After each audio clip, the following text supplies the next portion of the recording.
ओह टिंकू, अब तो मैं तुमसे परेशान हो चुका हूँ। अब मैं तुम्हें और अपने काम पे नहीं रख सकता। क्यों, क्या हो गया महाराज? ऐसी कौन सी गलती मैंने कर दी? तुम हमेशा गलती ही तो करते हो। कब तुम सही काम करते हो? अगर कभी करते भी हो तो काम कम करते हो और काम चोरी ज़्यादा करते हो। तो अब मैं तुमसे ये कह रहा हूँ कि तुम यहाँ से चले जाओ। अब मैं तुम्हें और अपने काम पर नहीं रख सकता। गलत कर रहे हो महाराज। मैं आपको पहले ही बता देना चाहता हूँ कि आपको मेरे जैसा सेवक कहीं मिलेगा नहीं। अरे भाई, मैं तुम्हारे जैसा सेवक ढूंढूंगा ही क्यों? तुमने अकेले ही मेरी नाक में दम कर रखा है और तुम्हारे जैसा ढूंढ के मुझे अपने साथ क्या करवाना है? ठीक है महाराज, मैं तो जा रहा हूँ, लेकिन आप बहुत पछताएंगे। ठीक है भैया, पहले तुम जाओ तो सही। ओहो, अब तो इस राजा ने भी मुझे निकाल दिया। अब क्या करूं? कहीं ना कहीं तो जुगाड़ बिठाना ही पड़ेगा। चलो सोचता हूँ। खुद से ऐसी बातें करते हुए टिंकू चल ही रहा था कि उसे एक कागज मिलता है जो किसी इंसान का सर्टिफिकेट होता है। और सर्टिफिकेट देखते ही टिंकू के दिमाग में खुराफाती आइडिया आता है। अब ये किसका सर्टिफिकेट है? किसी का भी हो, पर मैं अब इस सर्टिफिकेट का गलत इस्तेमाल करूँगा। टिंकू सर्टिफिकेट लेकर दूसरे जंगल चला जाता है और वहां जाकर सभी जानवरों से कहता है कि वो शहर से पढ़ाई करके आया हुआ है। और वो सबसे बोलता है कि वो बहुत पढ़ा लिखा है और वो अपना एक ऑफिस खोल देता है। और सभी जानवरों से कहता है कि अगर किसी को भी कोई परेशानी हो तो वो टिंकू से आकर सलाह ले सकता है। अब तो मुझे बहुत दर्द हो रहा है, बिल्कुल भी चला नहीं जा रहा है।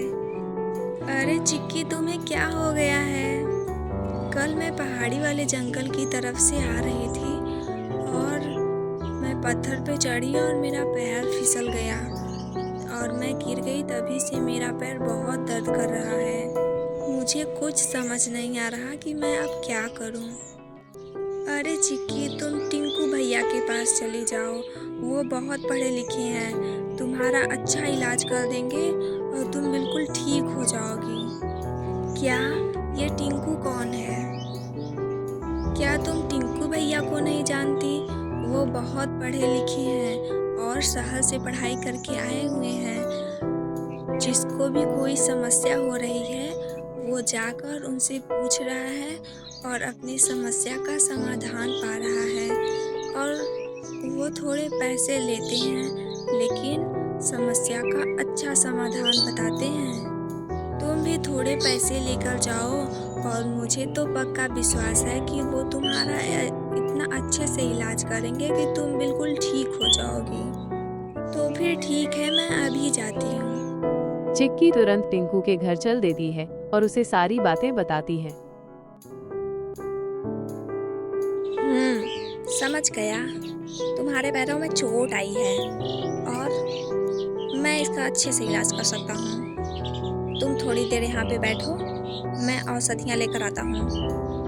अगर मैंने इसको बता दिया कि तुम हल्दी प्याज अपने पैरों पे बांध लोगी तो सही हो जाओगी, तो किसी को भी चोट लगेगी तो मेरे पास नहीं आएंगे और मेरी कमाई नहीं होगी। तो मुझे क्या करना चाहिए? टिंकू एक काले रंग की पोटली बनता है और उसी में हल्दी और प्याज को मिक्स करके गर्म करके भर देता है और भरने के बाद चिक्की के पैरों पर बांध देता है। अब तुम जा सकती हो, तुम्हारा पैर सुबह तक बिल्कुल ठीक हो जाएगा। लेकिन इस बात का ख्याल रखना कि तुम इस पोटली को छोड़कर फेंक देना। ना तुम खुद देखना और ना ही किसी और को दिखाना, क्योंकि यह बहुत ही ताकतवर जड़ी है। इसको देखने से आँखों को बहुत ही ज़्यादा नुकसान हो सकता है, इसलिए तुम इसे बगैर देखे ही छोड़कर तुरंत फेंक देना सुबह होते ही। ठीक है टिंकू भैया, मैं वैसा ही करूँगी जैसा आप कहेंगे।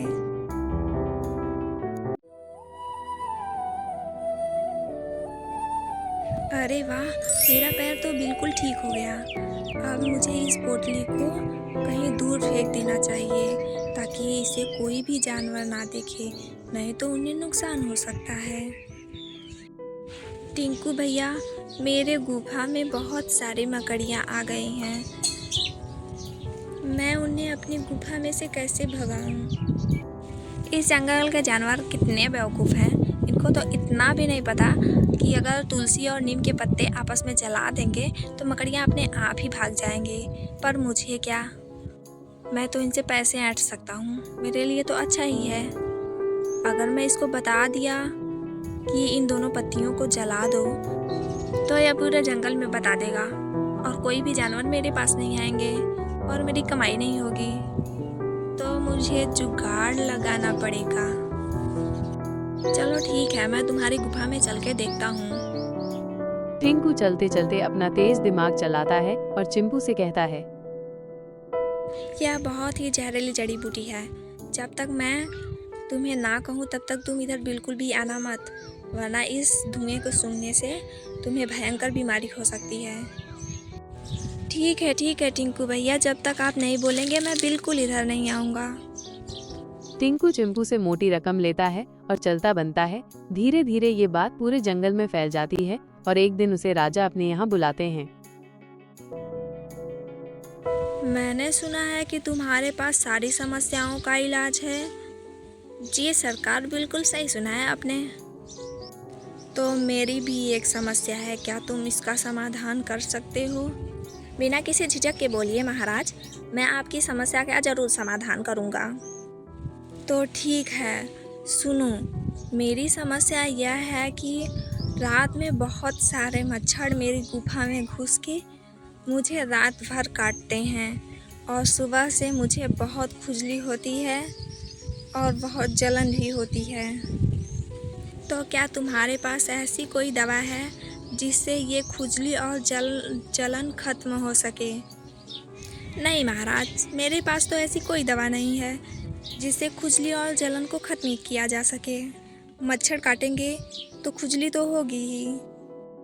तब तुम खुद को क्यों पढ़ा लिखा कहते हो और कहते हो कि मैं सारी समस्याओं का समाधान कर सकता हूँ?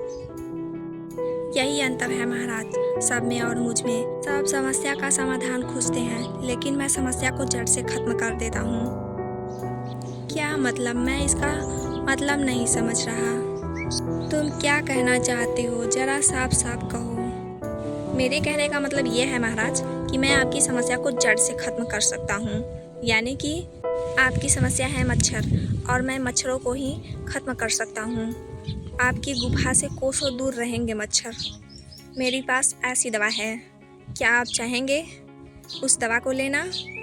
क्या तुम्हारे पास ऐसी दवा है? हाँ, मैं बिल्कुल चाहूँगा। जितनी जल्दी हो सके तुम मुझे ऐसी दवा दे दो। पर महाराज, ये दवा बहुत ही महंगी है, मुझे नहीं लगता कि आप इसे खरीद पाएंगे। चाहे जितनी महंगी हो, मैं तो खरीदूंगा ही इस दवा को। बताओ इसकी क्या कीमत है? ये दवा 50 सोने के सिक्कों से सिर्फ एक पैकेट मिलती है। बोलिए, क्या आप इतनी महंगी दवा को खरीद सकेंगे? हाँ बिल्कुल ले आओ, जल्दी ले आओ। मैं इन मच्छरों को और नहीं सहन कर सकता। टिंकू बाजार जाता है और बाजार से मोटीन लाता है। शेर को मोटीन देता है और मोटीन को जलाने वगैरह के बारे में भी बताता है। शेर मोटीन पाकर खुश हो जाता है और चिंपू को 50 सोने के सिक्के दे देता है और चिंपू मुस्कुराते हुए वहाँ से चला आता है। इस जंगल के जानवर कितने बेवकूफ़ हैं। मुझे तो बहुत मज़ा आ रहा है इन सबको बेवकूफ़ बनाने में, और मेरी कमाई भी काफ़ी ज़्यादा हो चुकी है। तभी टिंकू के पुराने वाले जंगल से कालू कौवा आता है और टिंकू के ऑफिस को भी देखता है।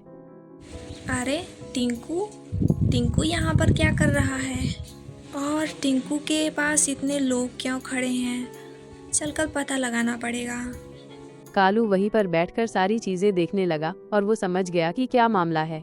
सब लोग मेरी बात को ध्यान से सुनो। ये जो टिंकू है ना, तुम सबको बेवकूफ़ बना रहा है। इसने कोई पढ़ाई लिखाई नहीं की है। क्या कह रहे हो तुम? बिल्कुल ठीक कह रहा हूँ मैं। पहले यह हमारे जंगल में रहा करता था और राजा जी के यहाँ, बट राजा जी ने इसको निकाल दिया इसके गलत स्वभाव के कारण। तब से यह यहाँ पर आकर रहने लगा और तुम सबको ठगने लगा। ठगता नहीं है वो, सच में उसकी दवा काम करती है। कोई दवा ववा नहीं है उसके पास। जो हम लोग हमेशा से प्रयोग करते थे उन्हीं जड़ी बूटियों को वो बता रहा है और उन्हीं के पैसे तुम लोगों से ले रहा है। समझ रहे हो तुम लोग? मुझे जो कहना था वो तो मैंने कह दिया, बाकी तुम लोगों की मर्जी। मैं तो चला। क्या ये कालू सच कह रहा था? हाँ, मुझे तो लग रहा है कि यह कालू सही कह रहा है। मैं भी बोल रही थी कि ये सियार कब से पढ़ाई करने लगी। इसका मतलब ये कि ये हमें पुराने नुस्खे ही बताकर हमसे पैसे ले रहा था। हाँ भाई, तुम सही बोल रहे हो। हाँ, लेकिन इसका सचमुच में पता कैसे लगाएं? मेरे पास है आइडिया, चलो उसके पास। अरे तुम सब के सब एक साथ कहाँ जा रहे हो? अरे टिंकू भैया, आपको नहीं पता, पीछे देखिए, बादल गिर रहे हैं और हम लोग अपना घर द्वार छोड़ के भाग रहे हैं। आप भी जल्दी से भागिए वरना आप भी दब जाएंगे। इतना सुनते ही टिंकू तेजी से भागने लगा और सभी लोग समझ गए कि ये सचमुच उन्हें बेवकूफ बना रहा था और वो सब लोग मिलकर टिंकू को पकड़ लेते हैं और खूब मारते हैं। अरे कोई मुझे डॉक्टर के पास ले चलो। तुम्हारे पास तो सबकी समस्या का समाधान है ना।